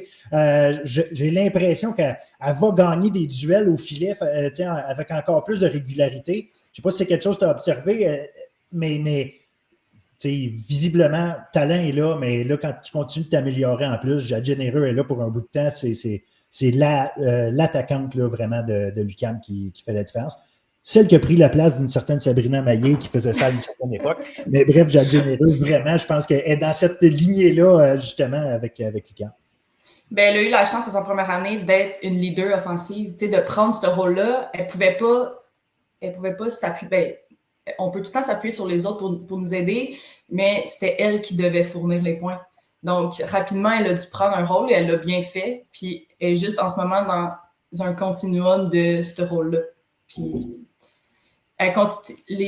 comme on disait, là, on a 2 attaquantes vraiment prioritaires à l'UQAM, même si les équipes ont probablement un très bon plan de match contre elle, elle performe quand même à sa 2e année, ce qui est vraiment très, très bon pour l'UQAM. Absolument. Je me posais des questions, par contre, par rapport à l'UQAM. On a vu Provencher et Dubuc avoir beaucoup de temps de jeu. Moi, suite à l'année passée, je m'attendais à ce que Dubuc, elle être la numéro 1 claire. Mais on a vu Provencher, qui fait du bon travail en passant Provencher, mais est-ce que toi, est-ce que tu t'attendais à avoir cette séparation, si on veut, du temps de jeu de cette façon-là? Est-ce que c'était voulu par les entraîneurs ou il y a une situation en particulier qui a mené à ça? Parce que je me pose tout le temps la question, moi, quand je vois deux passeuses séparer le temps de jeu, est-ce qu'on va être capable justement de créer toute la cohésion qu'on a besoin de créer avec entre les passeuses et les attaquantes, évidemment? Je t'avouerais que moi non plus, je ne m'attendais pas à autant de changements comme ça de passeurs. En plus, Ariane Provencher a joué et c'est le match qu'ils ont gagné contre Montréal. Exact. Elle a fait un très bon travail. Je t'avouerai que j'ai aucune idée de la raison pour laquelle il y a un changement comme ça. Ariane, c'est quand même une plus vieille qui a de l'expérience, pas nécessairement tout le temps sur le jeu, mais qui a beaucoup d'expérience dans l'équipe et tout. Donc, je pense que c'est une personne qui est capable de mettre ses joueuses en confiance. Il y a probablement beaucoup de facteurs là, qui peuvent influencer cette décision-là, mais à date, ça a été payant de varier leurs passeurs. Donc, possiblement qu'ils vont continuer ou si ça dépendait vraiment d'un facteur spécifique, peut-être qu'on va voir quelque chose de différent là, après Noël. Non, c'est intéressant que tu parles justement de l'expérience d'Ariane parce que c'est pas juste ça fait longtemps qu'elle est là, ce qui est une chose, mais elle a tout le temps été impliquée parce qu'on la faisait rentrer comme sur des services en défensive. Donc, c'est une joueuse qui a été impliquée dans le jeu. C'est pas juste quelqu'un qui attendait son tour pour pouvoir passer. Donc, ça, peut-être, ça lui permet d'avoir une certaine place, mais un leadership qui est clair là, dans l'équipe à ce moment-là, parce que c'est tellement important pour une passeuse, justement, d'exercer ce leadership-là. Alors, probablement qu'elle est capable, c'est peut-être plus facile, justement, pour Alain Pelletier de la faire rentrer là, sur le terrain puis de l'utiliser autant ou presque qu'Anna. Exactement. Puis, si je peux rajouter aussi une autre joueuse que, personnellement, je ne m'attendais pas à voir performer autant, parce que son rôle est vraiment très différent. C'est, mon Dieu, j'ai oublié son nom, Rose-Alice Batalon, qui, oui. Selon moi, de ma perspective de spectateur, a fait gagner l'UQAM contre Montréal. c'est une joueuse, si les gens ne l'ont pas vu jouer, c'est une joueuse qui a un rôle de spécialiste au service et en défensive, qui rentre pour servir. Et elle a laissé aucune chance dans les 3 sets que Lucas a gagné contre Montréal. Puis je pense que c'est important de le mentionner parce que souvent, ces joueuses-là peuvent faire une différence, mais ne sont pas nécessairement reconnues parce que c'est pas elle qui fait le gros de la job. Mais littéralement, dans ce match-là, vous irez voir les gens, les sets que Lucas a gagnés, elle a fait un excellent travail. Elle a accompli son rôle à 100%. Puis ça prouve aussi que peu importe ton rôle, tu peux avoir un impact sur le match, sur le résultat du match, clairement. Puis elle continue à aider Lucas dans son rôle. Ah, très intéressant, c'est bon d'amener ça, en effet. 4e équipe au classement pour l'instant, Montréal. Mm-hmm. Montréal qui a eu un drôle de début de saison qu'on n'attendait peut-être pas comme ça, mais ont eu juste assez de performances intéressantes pour dire OK, ils sont là. Bon, évidemment, ils ont eu des changements de leur côté. Il y a des vétérans qui sont partis, mais on a encore une certaine partie de l'ADN de cette équipe-là qui est là, malgré le fait qu'on peut changer les joueuses. Puis moi, il faut que je cible tout de suite l'entier galant au bloc, encore une fois, au centre. Parler du goal de central qui peut être ingrat parce qu'on n'a pas nécessairement les chiffres ou les balles à quantité industrielle pour se démarquer. Mais ces 2 filles-là stabilisent tellement de choses, rendent la vie difficile à leurs adversaires. Galant était excellente au bloc, au collégial. Là, elle est rendue à prendre la place au niveau universitaire. Elle continue son travail de ce côté-là. L'entier continue son travail de l'année passée. Moi, je cite beaucoup leur travail. Là, je regarde beaucoup ce que ces 2-là font pour Montréal. Puis ça, je pense que ça peut les rendre très difficiles, justement. Peut-être les ramener au niveau parce qu'on regarde le classement, puis c'est pas ce qu'on est habitué de voir, mais ça reste une équipe qui va être difficile à affronter, sur laquelle il va falloir compter jusqu'à la fin, je pense. Mm-hmm. Montréal a toujours été une équipe physique, donc leur bloc a tout le temps été un souci pour les attaquantes là, de passer par-dessus, à côté, à travers. Il faut trouver une solution, puis je pense que c'est vraiment dans leur identité, le bloc à Montréal, puis elles font très bien, puis ça leur fait gagner beaucoup de points là, quand même. Donc, je pense que c'est vraiment une de leurs armes là, pour gagner des matchs. Puis on voit que c'est Naomi Babi qui est maintenant la passeuse, évidemment. Puis fait un solide travail. C'est la première au niveau du nombre d'assists cette saison. Donc, c'en est une autre, ça, qui est une vétérane qui arrive, que c'est sa première année où est-ce qu'elle prend le rôle de numéro 1, mais elle a été préparée. C'est ça aussi, Montréal, c'est que la profondeur fait qu'on prépare des joueuses. On la voit arriver, elle fait du très bon travail. Puis bon, on a encore des attaquantes de haut niveau. Qu'est-ce qui fait justement que peut-être cette équipe-là, qui a les joueuses et tout, n'a pas réussi à avoir les performances qu'on s'attendait en début de saison? Y a-t-il quelque chose que tu as remarqué en particulier? Mais je pense que quand on sort d'une saison tellement haute en émotion, c'est difficile de se recentrer et de se créer une identité en tant qu'équipe quand c'est pas la même chose, quand c'est plus la même équipe. On va repartir sur des bases, on va partir sur des éléments qu'on a mis en place les dernières années, mais de partir une identité cette année, c'est quand même un challenge pour toutes les équipes. Puis probablement encore plus pour elles, étant donné qu'elles ont maintenant un statut encore plus élevé elles ont gagné la médaille d'argent au Canadien l'année dernière. Puis je pense que justement, c'est de se retrouver dans cette image-là de ça, c'était l'année dernière. Peut-être que les équipes, soit elles se préparent encore mieux parce qu'elles savent qu'elles peuvent performer puis elles sont dangereuses, ou elles s'en foutent complètement puis c'était l'année dernière. Donc je pense que c'est s'assurer de tout le temps se préparer avec les armes qu'on a cette année, de trouver les rôles des filles. Je pense que des fois, on peut se perdre là-dedans un peu dans les saisons précédentes. Puis, en fait, je pense que c'est une question de temps avant qu'ils se retrouvent. Puis, ils ont déjà commencé là, avec les dernières performances de leur dernier match. Je pense que ça commence à se mettre en place. Puis, je suis pas inquiète pour après Noël. Là. Vraiment pas. Non, c'est ça. Puis, on le sait qu'Olivier Trudel fait souvent ça, au sens où il va faire des essais à première moitié de saison. Puis là, à un moment donné, son équipe se place. C'est comme s'il trouvait la recette qui fait son affaire. Et ça ressemble peut-être à ça encore une fois cette année. Fait que ça va être intéressant de voir justement dans la deuxième moitié de saison. Je ne suis pas sûr que Sherbrooke et Laval ont hâte de les affronter. Puis on va peut-être, évidemment, on ne choisit jamais notre adversaire, mais si on finit première et qu'on est capable de les éviter autant que possible, ça peut être une chose, mais je dis encore là, finir première, ça impliquerait que Montréal passe en avant du CAM, finir troisième. Bref, l'équipe qui va les affronter en première ronde en éliminatoire va avoir tout un défi, c'est sûr et certain. C'est certain. Puis, tu sais, Olivier, il est bon. Tu sais, souvent, on va dire il joue avec le feu, là. Mais, tu sais, Oli, il connaît son feu, là. Fait que je pense qu'il a assez d'expérience pour, justement, savoir la limite où il peut aller pour challenger ses joueurs, puis leur donner des défis, puis justement là, les faire performer après Noël. L'équipe qui est 5e actuellement. Et là, on tombe dans les équipes qui doivent se battre pour essayer d'avoir cette fameuse dernière place en éliminatoire.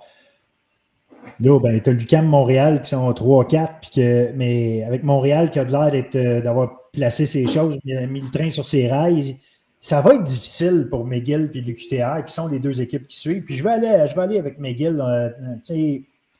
Il manque de constance du côté de McGill. Il y a vraiment des difficultés. Je ne sais pas, je n'arrive pas à pointer une affaire en particulier.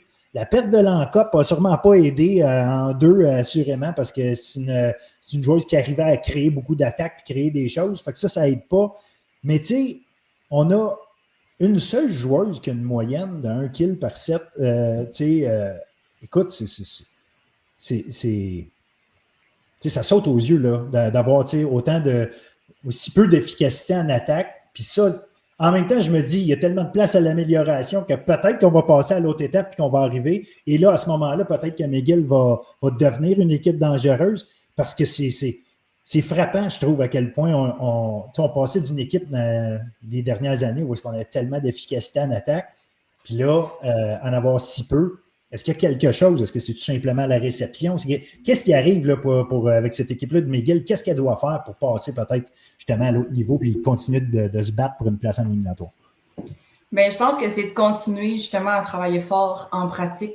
Tu sais, d'après moi, les éléments en ce moment, je pense que les filles, on voit, là, elles veulent, elles performent, peu importe le score. Tu sais, souvent, là, tu peux voir à leur page Instagram quand ils mettent des points pendant les matchs.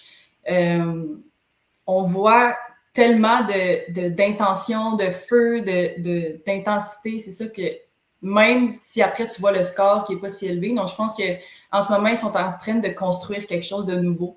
Je pense que c'est de prendre les bases qu'il y avait avant, un peu comme Montréal pour l'année dernière. Mais de là, c'est de recréer une culture d'équipe avec une nouvelle entraîneur. Je pense que ça ne se fait pas du jour au lendemain. Là. Je pense qu'il y a des défis rattachés à ça. Mais justement, je pense que c'est d'apprendre à mieux travailler ensemble, à continuer à travailler fort chaque point. Puis là, avec le recrutement qui va s'en venir dans les prochaines années, je pense que justement, c'est de bâtir quelque chose qui fait en sorte que on va peut-être avoir plus de puissance à l'attaque, on va peut-être être plus offensive. Parce qu'on a quand même des bonnes joueuses en recette. Il faut juste, après ça, convertir en points. Je pense qu'ils ont une bonne passeuse pour les remettre en système. Donc, oui, c'est ça qui est intéressant. Je me demandais justement, tu parles d'aller chercher les bonnes joueuses. Moi, Sandrine Méthode, c'est une fille que j'ai tout le temps apprécié regarder jouer, tout, mais là, elle est rendue à l'aile. Donc, ça aussi, là, veut pas. Et on le voit juste dans le nombre de passes qu'elle peut recevoir.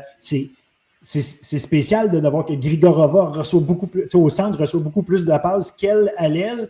Il y a quelque chose de particulier quand on fait juste, puis là, je vois que les stats, on le voit dans les matchs aussi, il y a une façon dont le jeu se déploie par McGill. Puis oubliez les matchs contre Sherbrooke, là, parce que quand je disais faire mal paraître une équipe, mais même dans les autres parties où est-ce qu'on les sentait mieux performer, il y a quelque chose de non-orthodoxe dans la façon dont le jeu se déroule, on dirait, avec l'équipe de McGill. Je ne sais pas si c'est voulu, justement, pour essayer de débalancer l'équipe de l'autre côté ou si c'est simplement parce que, la force des choses fait qu'on essaye des affaires. Puis je ne sais pas comment tu le vois de ce côté-là. Bien, d'après moi, je pense que c'est un peu de tout. Je pense que, justement, là, avec la perte de Lancop, les changements de position, fait en sorte que de trouver un équilibre là-dedans, c'est là qui est le challenge, puis de trouver justement la performance.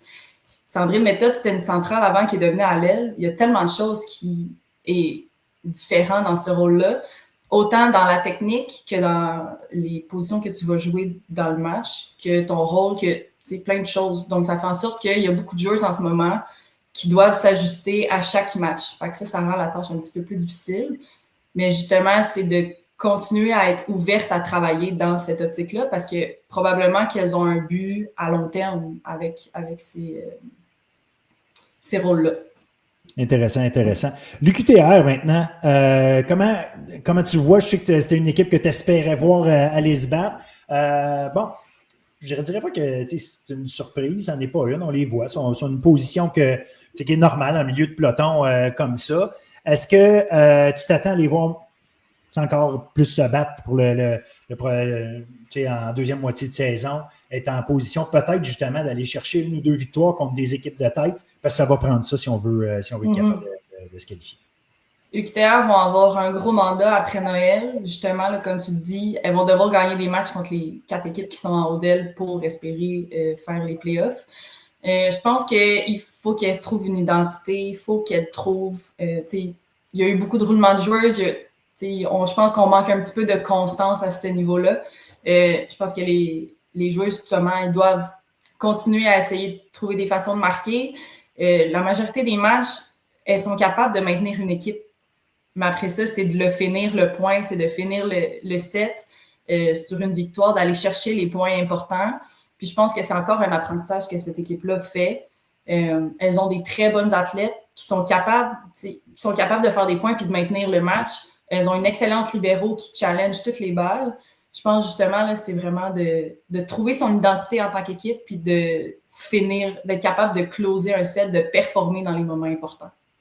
Puis on voit que les adversaires, parce qu'on voyait l'UQTR grimper en termes de niveau dans les dernières années, les adversaires se sont probablement ajustés à ça. On évite Camille Fortier notamment, on évite d'être de son bord. Puis ça, probablement que ça paraît justement dans la façon où les autres doivent être impliqués différemment. Fait qu'on ne place pas des balles devant elle parce qu'on sait à quel point elle est solide au bloc.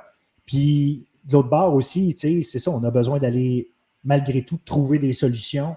Oui, les balles vont passer probablement justement parce qu'il y a ça, mais en même temps, trouver le moyen de prendre des balles des fois qui sont peut-être des balles difficiles, on est hors système, trouver le moyen de marquer des points. Pareil dans ces cas-là, ce que les très, très bonnes équipes arrivent à faire. Des fois, il y a une balle qui est placée nulle part, puis il y en a une qui sort de justement nulle part sans aller réussir une grosse attaque. Il faut avoir des joueuses de l'UQTR qui arrivent à être capables de faire ça plus régulièrement. C'est peut-être ça là, aussi qui va leur permettre de gagner des sets ici et là, puis se placer dans des matchs. Exact, parce que c'est une équipe qui est capable de faire des rallyes. Elles vont maintenir un échange en vie tellement longtemps, mais souvent, elles vont finir par faire l'erreur. Donc, ce qui fait en sorte que, souvent, là, quand tu es une attaquante, ça peut être frustrant de ne pas marquer au premier, au deuxième, au troisième, mais il faut que tu aies une force de caractère puis une intelligence de jeu qui fait en sorte que, tu vas peut-être frapper plus fort ou tu vas plus tourner ton poignet ou tu vas plus viser une zone. C'est juste de trouver la manière de marquer sa balle, même si la première, deuxième, troisième fois, ça n'a pas fonctionné. Je pense que c'est le challenge. C'est ça. Surtout si c'est ton identité de garder les points en vie, tu sais que ça risque d'être long, fait qu'il faut que tu gardes cette patience-là. C'est intéressant. On a l'UQAC, l'ETS. Son queue de peloton, oui. Qu'est-ce que tu vois de ces deux équipes-là? Est-ce que tu sens des deux équipes là, qui sont l'ETS, peut-être qu'il y avait plus de reconstruction, façon de parler. Là, il y a eu bien des changements. Mais l'UQAC, est-ce que c'est des équipes, justement, que tu vois se placer, gagner en rythme, être capable, justement, de dire, OK, de plus en plus, on est dans le match, on donne des oppositions. Comment tu vois ces deux équipes-là?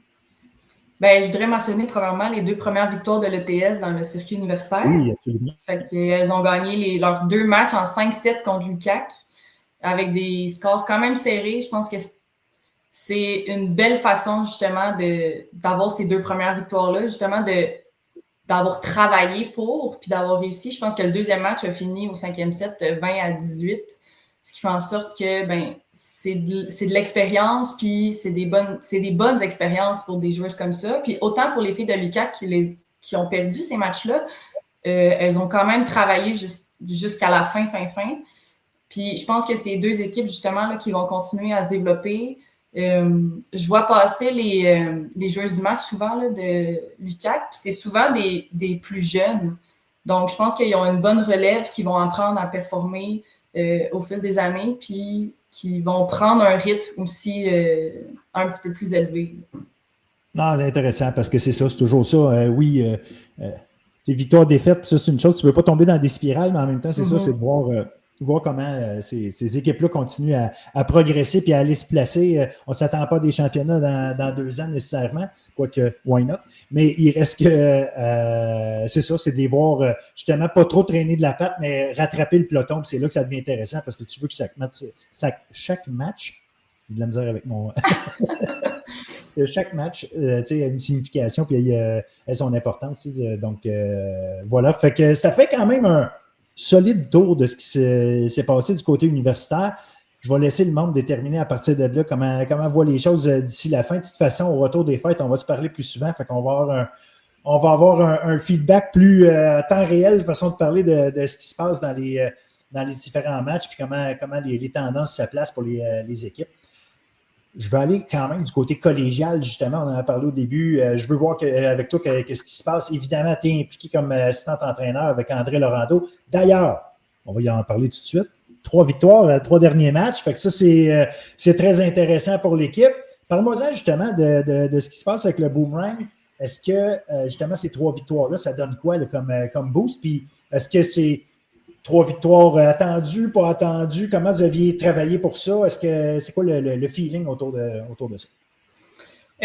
Premièrement, je pense que ça fait du bien aux filles. 3 victoires de suite, ça fait longtemps que ça ne s'est pas produit André Laurando, là, depuis l'année 2018-2019. Donc, ça fait longtemps. Là. Quand on parle d'avant la COVID, c'est il y a quelques années. C'est loin. Là. Donc, je pense que justement, c'est une belle preuve d'implication des filles, autant en pratique que dans les matchs, mais aussi une intention de vouloir remettre une culture gagnante, de remettre une culture de performance. Puis la majorité de notre équipe, c'est des 2e années.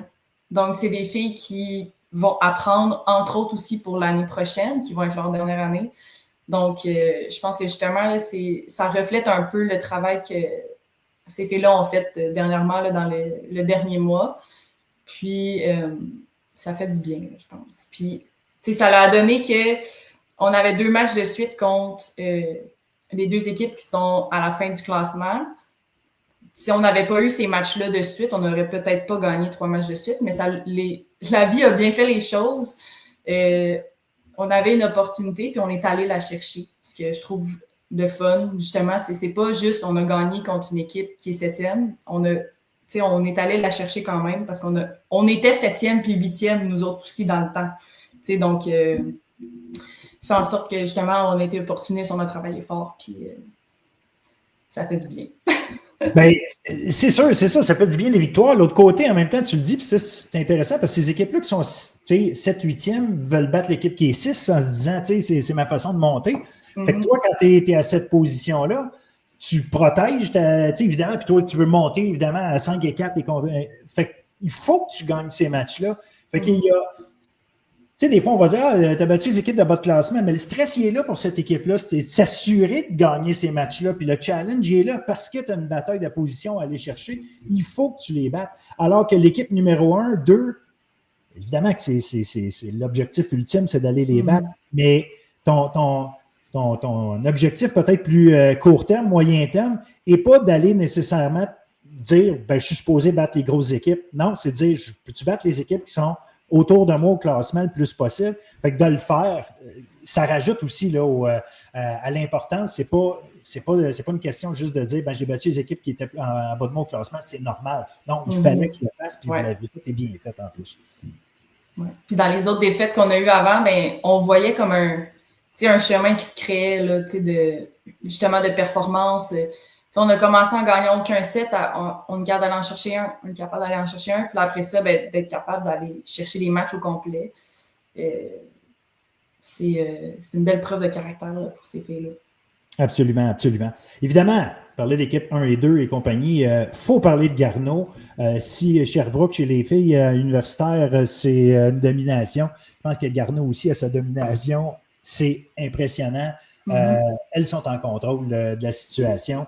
L'année passée, championne, mais il y a encore des joueuses qui étaient là, qui continuent d'être là, puis ça paraît toute une équipe de volley cette année. Exactement. Puis, on pourra parler de long et en large de Marie-Lou Couture, qui fait un excellent travail avec son équipe. N'en vient pas moi qu'elle gagne quand même si elle ne joue pas. Oui. C'est une équipe qui est capable de performer avec toutes ses joueuses. Donc, je pense que justement, ça fait en sorte que, un peu comme Sherbrooke, elles ont extrêmement beaucoup de profondeur. Puis, elles ont l'opportunité de donner de l'expérience à des plus jeunes.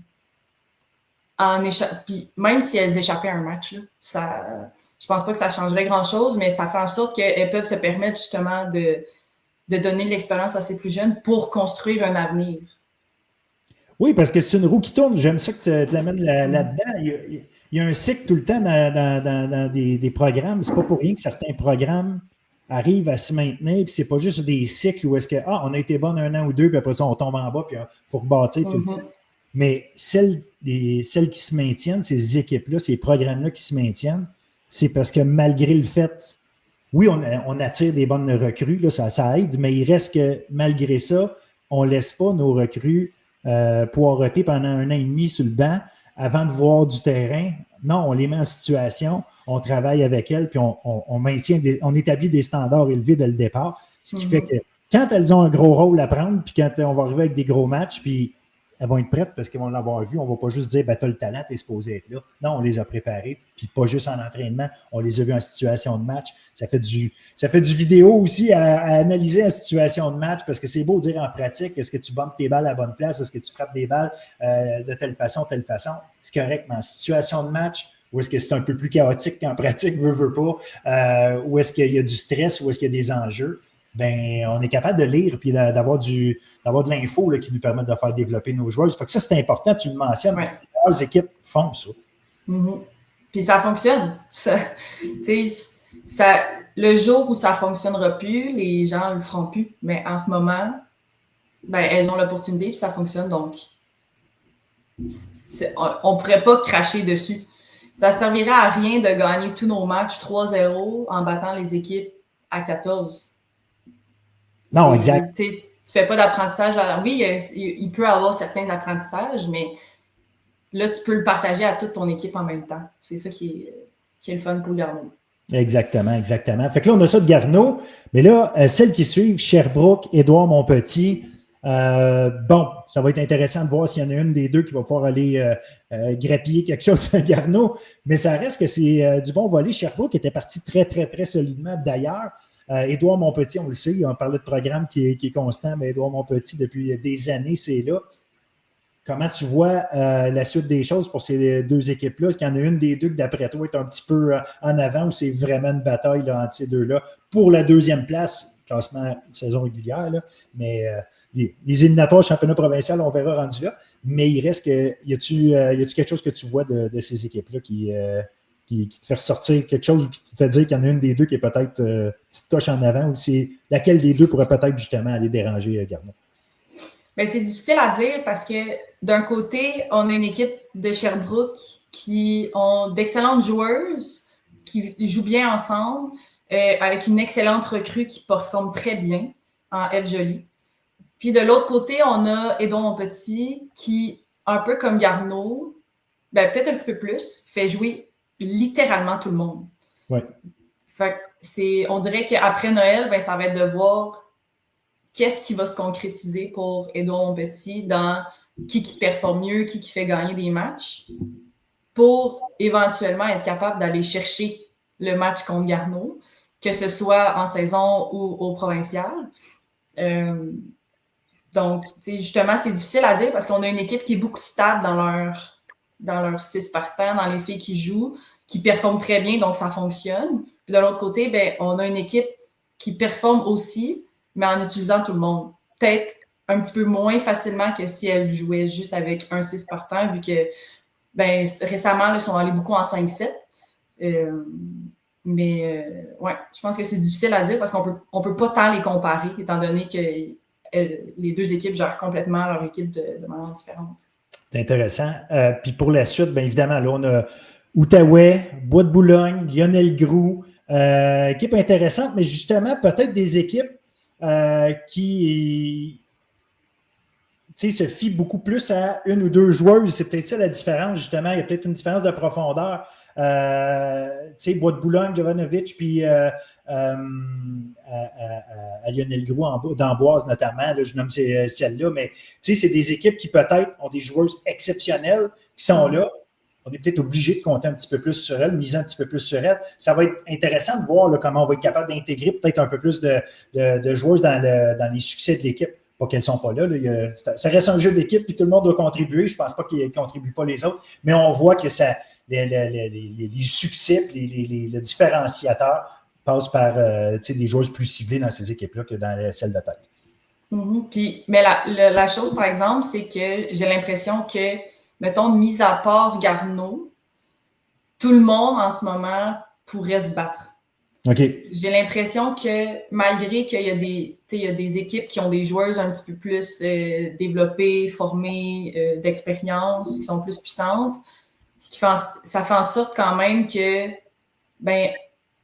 à cet âge-là, je pense que tout le monde peut aller chercher des sets contre tout le monde. Je pense qu'on l'a vu, là, je vais redescendre un peu dans les matchs, mais les équipes sont capables d'aller chercher des sets contre Garneau, ce qui fait en sorte qu'entre nous, elles peuvent aller chercher des sets. Là, je pense Édouard Montpetit ont gagné en 5-7 contre Trois-Rivières, ont gagné en 5-7 contre Jonquière. Le match Bois de Boulogne-Sherbrooke en 5-7 encore une fois. Je pense que justement, ça va être intéressant, surtout la deuxième moitié de saison, justement, de comment les équipes se préparent pour gagner. Parce que justement, là, on le voit, c'est difficile de gagner. Tout le monde se challenge, tout le monde peut avoir un bon match ou un moins bon match. Donc, c'est ça qui est intéressant aussi. Puis, souvent, les joueuses que tu as nommées vont faire la différence quand même. Fait que c'est de voir est-ce qu'on contrôle plus ces joueuses-là ou on contrôle plus les autres joueuses. Donc, c'est plein de petits... c'est comme un peu un jeu d'échecs, là, de savoir quel move on fait à quel moment pour se donner une chance de gagner. Puis là, comme tu dis, bien évidemment, là, les entraîneurs, tout le monde se place tranquillement, pas vite, ce jeu d'échecs-là, place ses pions, place ses pièces pour se positionner en vue de l'éventuel championnat provincial. Fait que ça va être vraiment intéressant. On suit ça assurément au retour des fêtes parce que ça va recommencer tout ça. Et, comme je le disais tantôt, on va t'avoir plus souvent avec nous à ce moment-là pour analyser tout ça. Fait qu'un gros merci, Sabrina, pour le tour que tu as fait avec nous du volleyball universitaire collégial. Franchement, du travail de pro. Merci beaucoup. Sérieusement, je sais que c'est beaucoup de travail à analyser tout ça. Fait que c'est extrêmement apprécié. Merci à toi. Ouais. Merci à toi. J'aime toujours ça parler de volley. Je suis tout le temps là pour parler de volley. Donc... Et moi aussi, j'aime ça parler de volley. On va s'arranger pour en parler plus souvent. D'ici là, je te souhaite des excellentes fêtes parce qu'on est rendu là dans l'année. Qu'est-ce que tu veux? Puis on se reparle au retour là, début janvier, mi-janvier, on va être là puis on recommence tout ça.